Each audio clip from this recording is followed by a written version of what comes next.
Selamat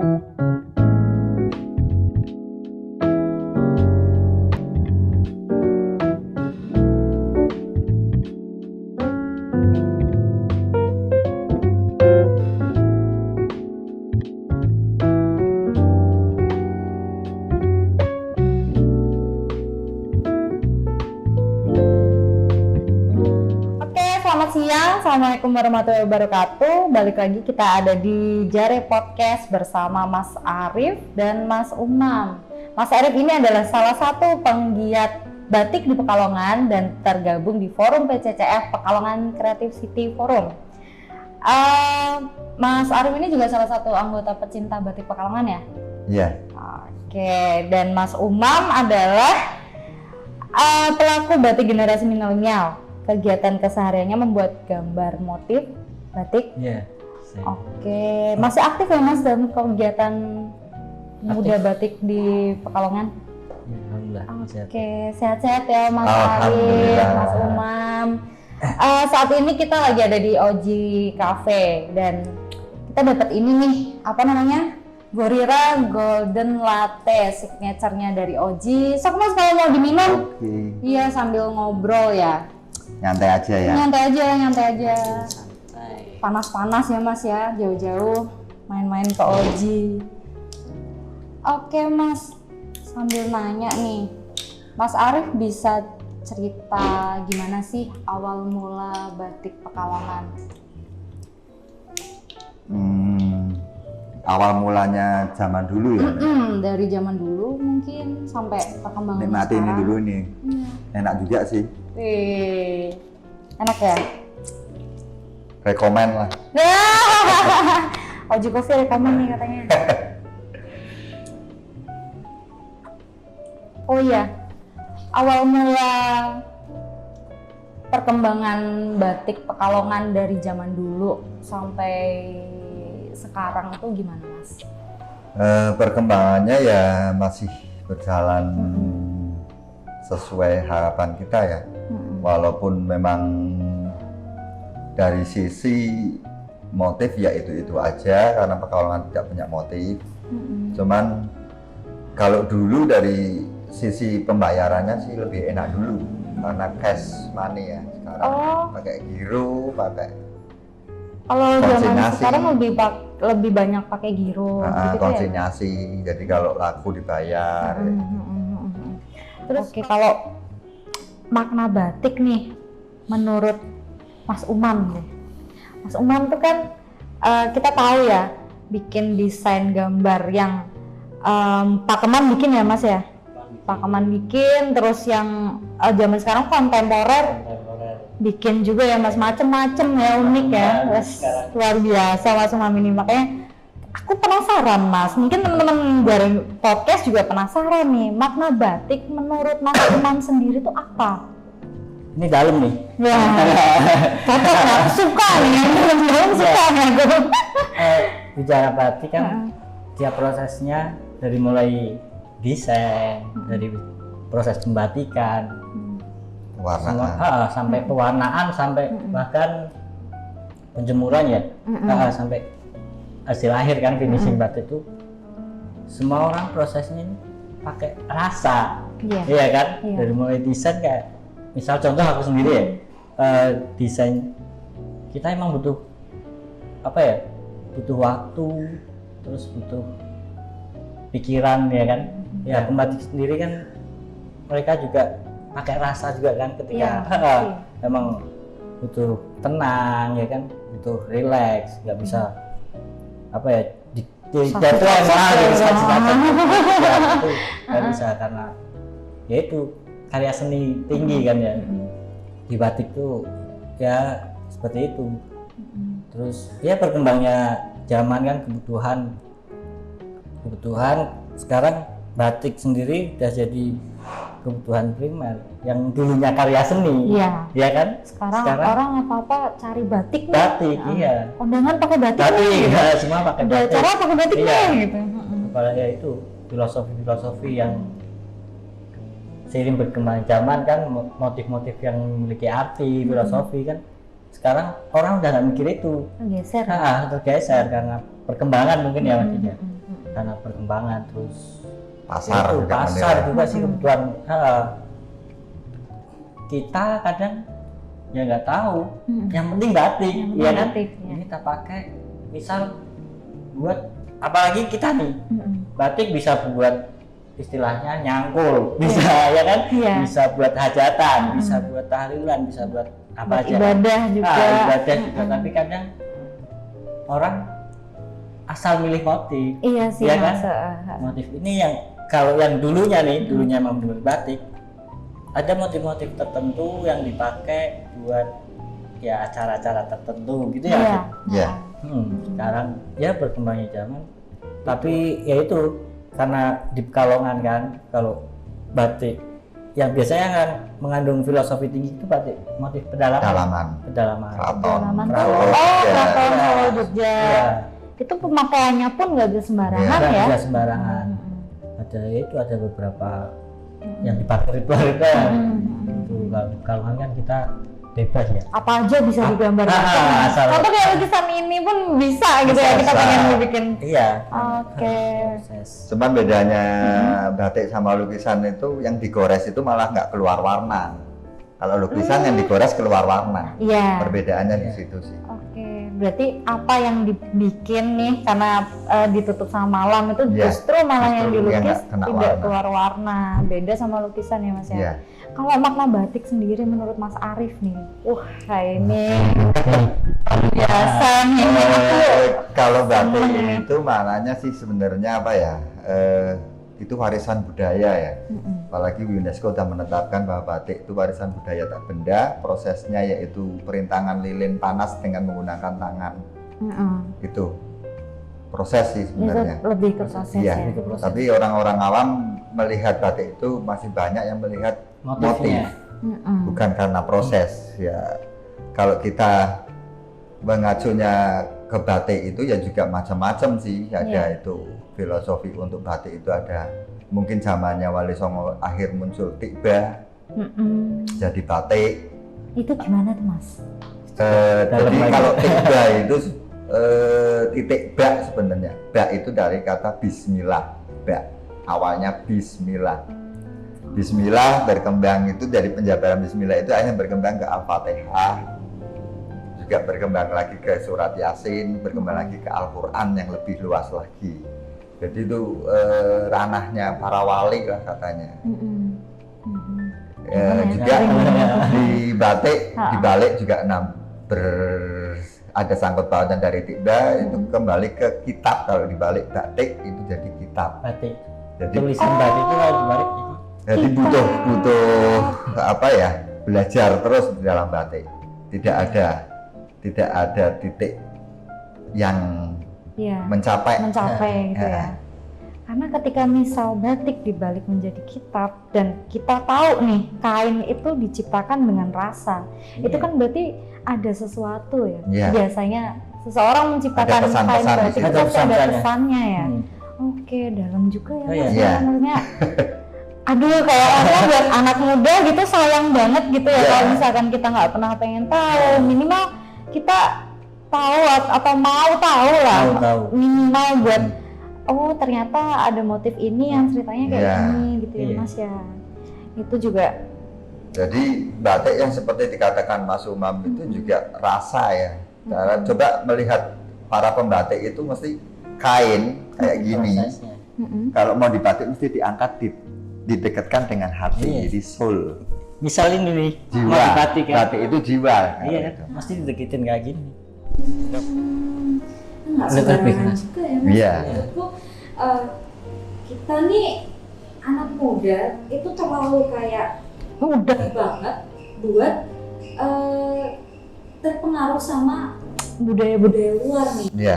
atau apapun dengan fashion yang Fashionnya lagi. iya yang di luar. Karena memang ada stigma ketika misal kita menggunakan kain batik nih, saya sebagai anak muda pakai tiba-tiba terus ada temen yang ibu-ibu nih mau kemana, mau ke kondangan. Nah, Iya. itu sebenarnya hal itu sih ya yang kayaknya Iya. harus di apa namanya, malah kita kalau pakai terus mungkin orang-orang malah nggak kayak gitu loh. Oke, kalau menurut Mas Arif nih, hal apa yang bisa jadi tolak ukur Bahwa batik itu adalah karya seni. apa aja sih Mas? Ya yang tadi sih apa Proses Mas, ya? prosesnya itu nggak sembarangan orang bisa membuat batik sih. Iya. Kalau yang dibilang karya seni itu kan orang-orang tertentu aja yang bisa ya, tidak industrial istilahnya. Walaupun batik di Pekalongan akhirnya lari ke industri karena permintaan pasar, Iya. tapi awalnya juga karya seni. Tinggal pasar nanti mau menilai yang gimana, terus kebutuhannya apa. Karena di dalam batik sendiri itu sebenarnya salah satu kain yang bisa berbicara. Berkisah. Ada di situ makna-makna yang dibikin dari warna, dari motif, dari isen. Itu penuh makna sekali. Iya.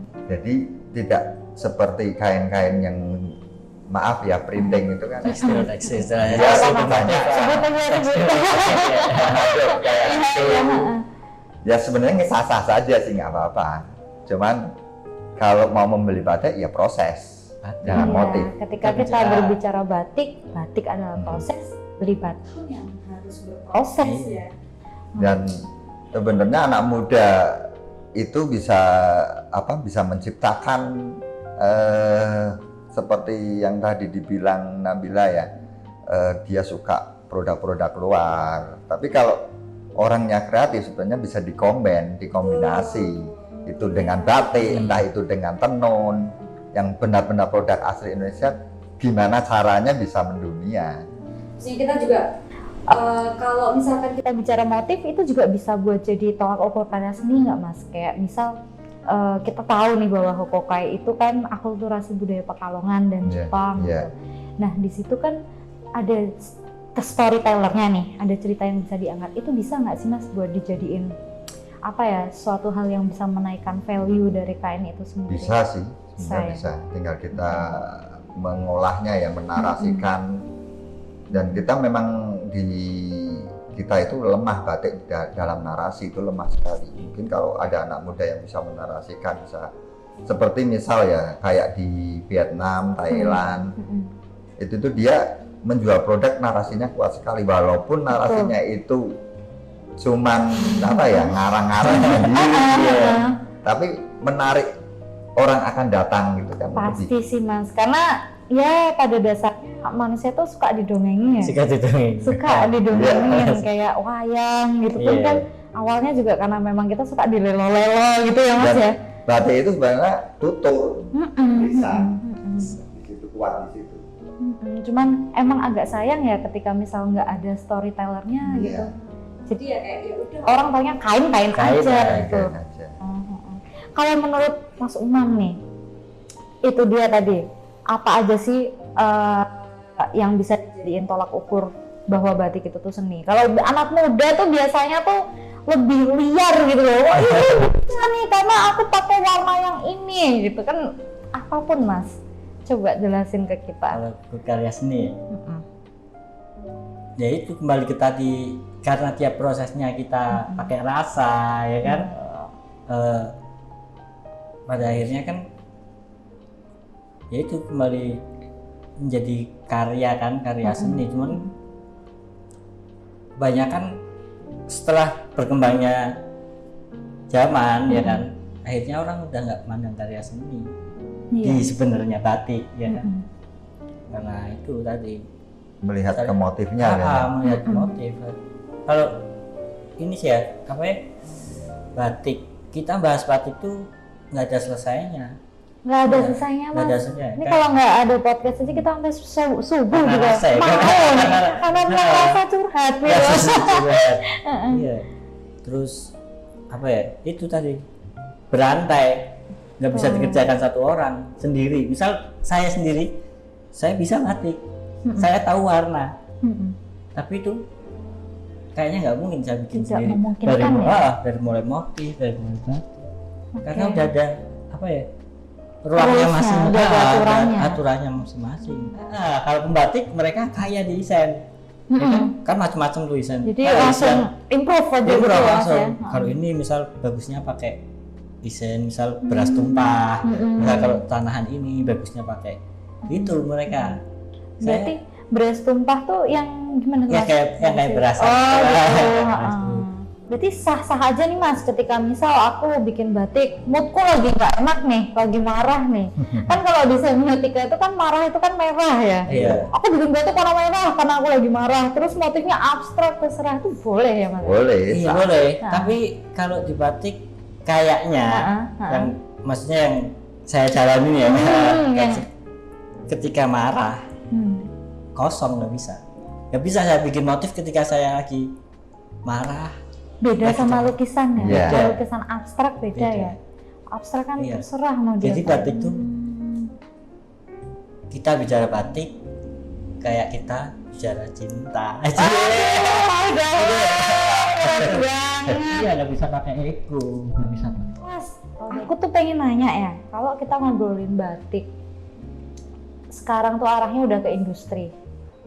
Ya karena produksi massal Produksi massal. atau penjualan yang udah kemana-mana, ekspor jalan. Iya. Berarti batik itu udah ngasih kontribusi yang signifikan belum sih buat masyarakat Pekalongan khususnya? Udah mampu menghidupi belum? Udah Batik. sih. Udah ya? Udah. Itu Karena mata rantai di batik itu banyak banget. Jadi seumpama di kain ya, penjualan kain. Terus itu di situ juga kita kadang-kadang nggak langsung beli ke toko melalui orang lagi. betul. Nah, padahal saya tahu tokonya situ. Heeh. Cuman aku mau ngasih kerjaan ke dia. Begitupun juga di di obat, terus di gambar. Ada muncul para desainer gambar. Terus belum yang nanti batik, yang ngecap, yang lorot itu kan butuh pekerja banyak banget. Dalam Betul. satu batik itu bisa dikerjakan satu kain itu kalau yang tulis bisa 5 orang lebih kadang-kadang. Satu kain itu berprosesnya sampai 5 kali 7 Iya. Berarti kali. memperkerjakan 5 orang kan dalam satu kain. Itu kan luar biasa. Ya, satu kain itu biasanya berapa bulan Mas? Macam-macam sih. Yang tergantung dari apa ya? Kerumitan, batik. kehalusan ini ya apa namanya pakai cantingnya Canting, itu ya. Kainnya canting nol, itu nanti terusan istilahnya dicanting depan dan dibaliknya lagi dicanting lagi. Oh ada Mas? Ada. Oh aku baru Itu tahu. bisa 1 tahun. 1 tahun bahkan lebih. Ada yang 2 tahun, ada yang 6 Ya. bulan. Tinggal Oh. kerumitannya. Kalau canting nol itu berarti kadang kita bolak-balik Harus ya. Ya, balik. Oh karena kalau misalnya itu nggak nembus gitu kali Mas. Nembus, tapi cuman nembus. nantinya kalau di Oh. batik Iya. lagi kita nggak ketahuan ini yang Depan Oh, mana yang mana? depan mana yang belakang mana? Iya. Oh, tujuannya itu Iya. biar jadi bolak-balik Ah. gitu ya. Oke. Berarti kalau Mas Umam sendiri kan selaku pelaku desainer batik nih, apa sih istilahnya kalau bikin di kertas dulu tuh Mas nyungging? Nyungging. Iya. Nyungging. Nyungging. Berarti Mas Umam tuh Istilahnya. nyungging itu ya. Iya. Kalau mungkin bahasa Indonesianya apa yang japlak, bukan atau apa itu? ya japlak nyungging sama sih. Sebenarnya Oh, istilah-istilah japlak batik itu ya dari Jawa, ngowongi, nyungging. Iya, cuman Nyungging. kadang kan apa sih ini kalau mau Kalau dijelasin dibacain, kan susah ya Mas ya. dibacainnya susah. Susah bener kita carinya tuh apa gitu. Itu udah berasa banget ya di Mas Umam kayak misal produksi seperti itu tuh udah cukup lah gitu loh kayak. Iya, alhamdulillah sih udah. Ya, apa ya? Karena mungkin juga dibesarkannya mungkin Di lingkungan. di lingkungan itu. Mm-mm. Iya, terus akhirnya ya nyatu. Marem Mas ya Mas. Ketemunya tuh Mas macam-macam gitu. Wah, Minta gambar ini, gambar Iya. itu malah rame ya Mas ya. malah rame. Apalagi sekarang kan di luar Pekalongan kan, kayak misal di kota-kota lain yang dulunya mungkin pernah ada batik terus hilang, Terus sekarang hilang ya. booming lagi Keluar kan, lagi. kayak di Temanggung, Lasem juga ya Mas ya. Iya, Lasem terus kayak di Surabaya. Akhirnya kayak Kalimantan ya kan, Papua, terus Aceh. Aceh. Sekarang kan Bengkulu juga yang dulunya kita cuman nguliknya Stuck di situ. yang nguliknya cuman batik pesisiran, batik pedalaman kan, kayak batik Solo, batik Jogja ya kan, batik Pekalongan makin ya Mas ya. Itu emang hebat ya, maksudnya Pekalongan emang industri keren. batik tulisnya pun udah besar-besaran juga ya. Nah kalau misalkan nih Mas, kita kalau udah ngomongin batik sebagai industri itu, harusnya medianya kan bukan kain aja. Ya. Kalau misalkan, sah nggak sih Mas ketika misal kita batik nih ya, tapi medianya tuh bukan kain gitu. Mungkin bisa kita masukin di desain interior, atau karena zaman sekarang udah 4.0 ya, 5.0 malahan, itu bisa dijadikan layout game atau ke souvenir apa sih, kayak tas gitu atau gelas atau gitu kan, kayaknya boleh nggak sih Mas kayak gitu? Cuman kan prosesnya tidak seperti batik yang di kainnya. Boleh aja. Boleh aja. Boleh bisa. Cuman kalau media itu sebenarnya ada sih yang menarik, seperti yang di Jogja itu, dia prosesnya perintah ngalilin panas tapi medianya pakai kayu. Iya. Batik kayu. Kayu bisa. Di Krebet. Oh. Di daerah Bantul itu Jogja. Terus itu pewarnanya gimana? Ya pakai pewarna sama. Berarti kainnya diwarna gitu. Enggak, kayu. Oh kayunya. Dibatik. Oh jadi kok kayu cari kayu. Kayu. Kalau kayu kan dia bisa resap warna ya. Oh. Semua gitu. bisa dibatik, tapi apa ya? Tergantung Prosesnya bisa medianya. diproses batik tergantung medianya. Kalau kayu bisa. Kalau Bisa. kayu bisa. Tapi kalau kayak kaca, misalnya kaca plastik itu kan Cuman dia mungkin ngambil motif-motifnya. mengambil motifnya. Oke. Berarti emang udah tidak kain tok ya Mas ya, memang Iya. udah semua tuh udah hampir apapun lah dibatik, cuman kan prosesnya beda-beda ya tergantung medianya ya. Nah, aku nih penasaran nih Mas sama Pekalongan Creative City Forum. Itu dibentuk sama UNESCO ya Mas ya? Enggak, sebenarnya Apa gimana? bukan dibentuk dari UNESCO sih. UNESCO mengasih penghargaan ke Pekalongan ya, waktu itu tahun 2014 kita meraih kota kreatif dunia. Sedangkan PCCF itu berdiri tahun 2017 setelah adanya penghargaan UNESCO. yang ini dari UNESCO Jadi itu ya. itu sebenarnya untuk menjembatani saja sih antara UNESCO dengan pemerintah aja. Oh. Berupa forum ya. Jadi Nah, upaya dari PCCF nih Mas buat ngembangin produk yang dihasilin sama pengusaha batik, untuk apa ya namanya, biar nggak menyalahi proses, terus apa sih, biar pembeli ini tahu nih batik ini tuh original, ini adalah batik yang diciptain sama pengusaha yang jujur, atau memang pure sama pengrajin batik tulis. Itu ada upaya apa Mas dari PCCF? upayanya ya, kalau dari PCCF sih, kita sebenarnya sebelumnya PCCF ada yang kayak gitu ya. Pemerintah juga pernah mengeluarkan namanya itu apa ya, merek tapi yang berupa warna.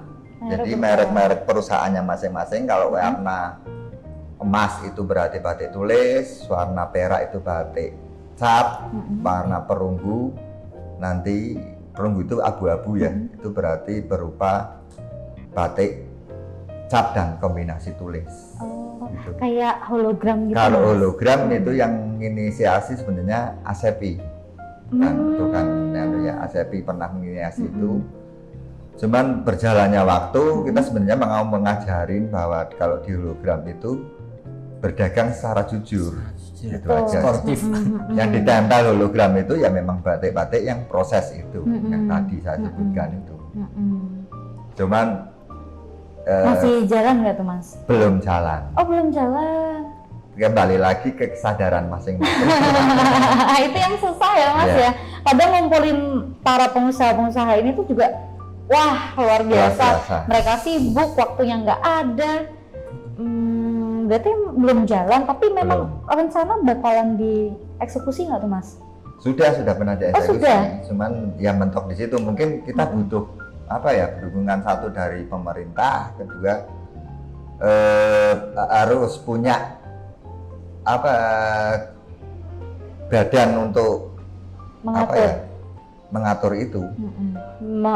Jadi mengeluarkan suatu regulasi yang Iya. bisa nantinya Penjamin istilah badan penjamin. Batik Oke. itu belum ada. Berat juga ya Mas ya, maksudnya ketika harus mengumpulkan banyak kepala gitu buat jadi satu itu kan yang nggak mudah itu ya Mas ya. Dan batik di sini belum bisa keluar dari tekstil. Karena Masih harmonisasi sistemnya itu masih klausulnya masuk ke tekstil nomor harmonisasi. untuk ekspor itu Mas. Untuk ekspor Berarti kalau untuk ekspor batik ini masih digolongkan ke tekstil. ke tekstil, belum Si rancu, individunya belum ada. batik gitu. Itu nanti ada regulasi yang ngatur itu nggak Mas? Atau lagi diajukan atau Ya gimana? sebenarnya yang harus mengajukan ya para komunitas sih. Kita harus membuat konvensi dulu, kesepakatan bersama bahwa batik itu ya prosesnya ini, baru mungkin kita bisa mengajukan ke pemerintah. Nanti pemerintah yang akan melegalkan itu. Nah, ini udah mau masuk closing. Harapan Mas Arif sama Mas Umam untuk masa depan batik sebagai karya seni dan industri kreatif itu apa ke depannya? Kedepannya ya saya berharap ada anak-anak muda lagi yang lebih inspiratif dalam menjaga warisan budaya tak benda kita ini, yang bisa mengangkat ke ranah internasional. Karena berbicara batik itu sebenarnya Pekalongan udah internasional. Yang saya tadi ceritakan itu ada 4 penghargaan di sini, ada Guinness World Record, ada warisan tak budaya tak benda, ada best practices, ada craft and folk art untuk kota kreatif dunia. Itu yang perlu diketahui anak-anak muda sekarang, mungkin banyak yang nggak tahu. Itu yang layak dijual ke internasional itu sebenarnya. Disisipi dengan motif-motif karya baru anak-anak muda sekarang. Mari kita berkolaborasi bersama, kita terbuka untuk semuanya. Asik. Kalau Mas Umam nih, Khususnya buat anak-anak Pekalongan ya. Iya kan? Pekalongan tak kenal maka tak sayang, iya kan? Iya gitu kan? Boleh. Sementara kita masih sebatas mengenal, pemuda kita, anak-anak teman-teman seusia saya bahkan di bawah saya semua mengenal batik, tapi semua belum sayang sama batik, iya kan? harus Cinta tumbuh dan kasih sayang. Nah, kesayangan ya ya. itu makanya Harus ayo cinta kita ya. gali bareng-bareng. Mungkin 10 tahun bahkan 20 tahun atau 20 tahun yang akan datang kita bisa lebih besar dari sekarang, jangan lebih meredup dari sekarang. Ya, itu yang paling ditakutkan sih Dan Mas. batik bisa anak muda sekarang kan udah luas ya, Iya. bisa dibikin nanti kayak household ya, atau spray, Lebih entah inovatif, itu. lebih inovatif, lebih anak-anak inovatif lah, sekarang. apa itu untuk kemasan, untuk Harapannya itu tas, untuk sepatu, kan bisa. Iya Mas, kalau Itu anak muda banget. Ah, Mm-mm. karena kan juga maestro-maestro batik di Pekalongan sekarang ini yang saya lihat cuma beberapa ya Mas. Sementara di bawah mereka kayaknya belum Muncul. belum muncul. Makanya yuk kita bareng-bareng, siapa tahu tumbuh bibit-bibit baru. Semoga semoga. Amin. emang kesimpulannya kita tuh boleh mau batik seperti apa, Ya. mau dibikin motif apa, cuman yang penting itu masih pada rutenya ya, masih pada jalannya, kita masih dengan budaya prosesnya, terus juga ketika memakai pun ya sah-sah aja, mau dipakai kemana, mau apapun, cuman ya kembali lagi kita harus tahu bahwa kita itu membawa budaya kita, ada nilai moralnya dan lain-lain ya Mas ya. Oke, dan emang kayaknya harus perlu banyak kolaborasi sama anak-anak muda ya Iya. Mas ya, untuk acara dan edukasi kedepannya ya Mas ya. Oke Mas, terima kasih Mas Arif Terima dan Mas kasih, Umam, sama-sama. hari ini udah ngobrol panjang lebar. Semoga kita bisa ketemu lagi, Iya. ngebahas batik lagi biar anak-anak muda makin aware sama batik. Thank you Logi Coffee. Ya, thank you juga Terima kasih. dari media. Ya, makasih dari media. Siapa lagi? Medianya di like, di follow. Jangan lupa komen, like, subscribe dari media.